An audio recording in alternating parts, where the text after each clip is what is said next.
le Google Pixel 4a ni som paruk October ni som paruk Friday ka cha kha voinia har sat takin lo thleng pon lo kavalam ve hram chu chu unboxing kan nei don ani Pixel 4a hi October ni som paruk khan India Flipkart through in an shal chana an launch ha ta chuan cheng sing hi sangkwa zakwa samkwa pakwa man ania chuan tuna chuanin MRP tur chu singthum sang hi angani don ani khamia tira khan sing hi sangkwa zakwa samkwa pakwa singthum angani chu chumi chuan kan lei ni chuan ka cha lo thleng wat tur ka ngai kha aron thleng lei thei lawa chuanin kong laka ten tanga ke aya dong masa te pon oma ro chu tuna ka don ve chi wangin unboxing hi an ti ve shim don ani an lo thirang enge pe ke cha hian om ti te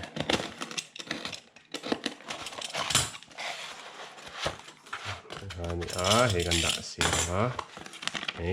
receipt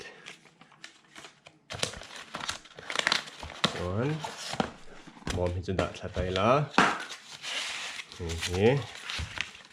Pixel 4a chu ni ta ni hian wa ka lo khop mai hi kan hong le chinang hian kheu tur oma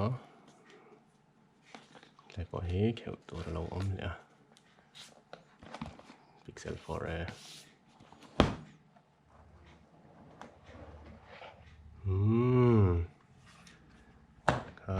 kan Pixel 4a chu ni mi te hi ni lian lo khop mai hei ma ka phone hi Redmi Note 4 ania hei compare phei chuanin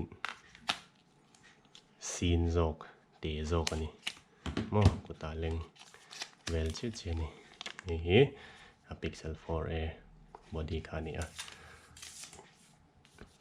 hi plastic body ni ma se hei khoi nuam khop mai tok vel khop mai anal lawa grip po tha chuan kan on chinanga ai on chungin boma hian engem kan endon ni hi chung kha ni chuan boma hian ta hian Google le kapol lo oma meet your new pixel set up your new pixel etc instruction toite om ni hi chuan ta hianin lo pin kha om ta sim slot lo na pin ha chuan la hian safety instruction te oma chuan athil ron choma hi USB type C to type C cable pakhat a choma chuan ta hian nawa nget ve hi charger chuan ta hian USB type C to USB converter chom bawk ani zong kha bawm mi chu ani chuan ka soi le du chu hemi pixel hianin dual sim ani lawa sim kha physical sim kan ti sim pa ngai kha pakhat a support chuan pakhat jok chu eSIM nei ngai don ni dual sim ang hmang tur chuan pakhat physical sim pakhat eSIM hmang dona tuna hian eSIM hi keng lo mek Airtel kina eSIM ti dan vel kha man chuan karon sim don ni kha Google Pixel 4a chu ni kina camera test te kan peng hei ma ka phone nen compare hei a size chu ni in len lei ang reng khop mai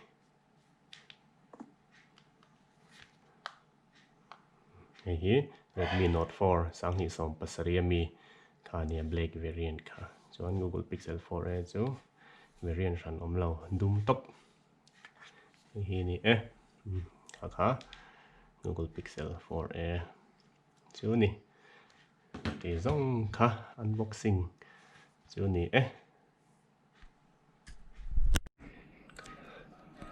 video ti top ma in a comparison hi kan sei le lokonga chuan na topa thalak how simple ka tilang le do na chuan hei tlai kan hmong hianin phone pathum a size kha soi ka duwa a hmasa ber hi kanau phone Oppo Reno 2Z ania chuan a lai mi hi Pixel 4a sir mi hi ka phone man lai mek Redmi Note 4 kha nia size kan en hian hei Reno 2Z ang hi tun lai phone size ang pa ngai chu ni lom ta kami ne na compare ve chun asin rota hetia han hum shim khan kuta hian ate aziak a display te polang te nga kawang khanin phone lian hmang thang tan chuan ate kan ti don ani ate in ti hlekang maro chu ka phone atang hi chuan tle min ate na ha alian lo ma se